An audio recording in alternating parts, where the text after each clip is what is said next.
গাড়িতে উঠে গেছে এবং আমরা তখন মুভ করে আসছি এবং এখানে আসার পরে আমরা আমাদের পিছনে একটা জিপ আটকায় গেছে। এই কারণ জিপের সামনে আপনার হচ্ছে মোটামুটি 100 জনের মতো পুলিশ তখন আমার জিপের ইয়েতে চলে আসছে। আমার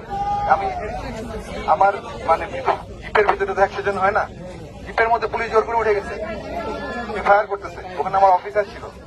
এখন সামনে 100 জন পুলিশ, তারা তাদের যে পজিশন রাস্তা ব্লক করে তারা যেভাবে হেঁটে আসে তারা এভাবে ফায়ার করতেছে এবং হেঁটে আসছে। পিছনে আমার অফিসার জিপ নিয়ে, আমি বুঝাতে পারছি আপনাদের।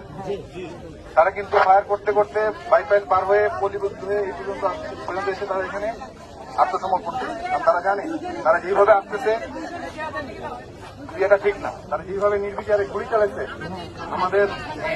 আমাদের নিজেদের সাধারণ ভাই বোন, আমি নিজের চোখে দেখেছি। তো আমি জন্য আপনাদের বলতে আপনারা হয়তো অনেকে ওখানে দেখেন নাই বা দূরে ছিলেন বা অনেক শুনেছেন।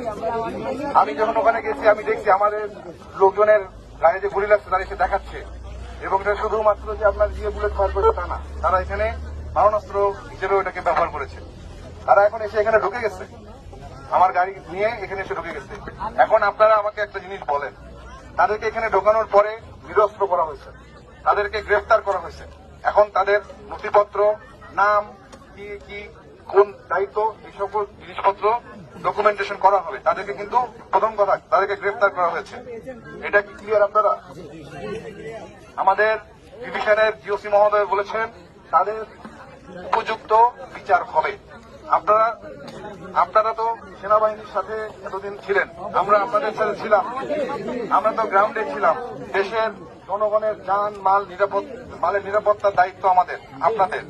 আমরা একটা অনেক বড় সমস্যার সমাধান করে আজকে এখানে এসে পৌঁছাইছি। এখন আমার কথা শুনেন, এখানে হয়তো আমি এখনো কাউন্ট করতে পারিনি, বাট ধরেন এখানে আপনার পুলিশ আছে, তারা তো মানুষ, খারাপ হইলেও তারা মানুষ। এখন আপনি যদি একজন মানুষকে আপনার সঙ্গে সে না হয় একটা অপরাধ করে আসছে, এই জন্য কিনা এখন আপনি তাকে নিয়ে এসে আমি এখানে ইয়ে করবো, তাকে আমি এখানে পানিশমেন্ট দেবো? এটা কি সভ্যতার? এটা কোনো সভ্য জাতি না। 1, 2, আমাদের কিন্তু এখানে এনশিওর করা হবে যে তারা বিচারের আওতায় আসতেছে এবং তারা যা করছে এটার তদন্ত অবশ্যই হবে। আর আমি নিজেও দেখছি কি হয়েছে।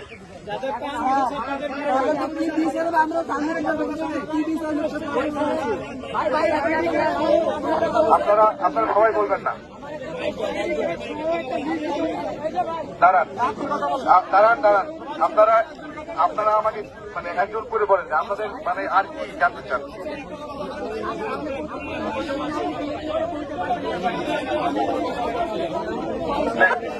পুলিশের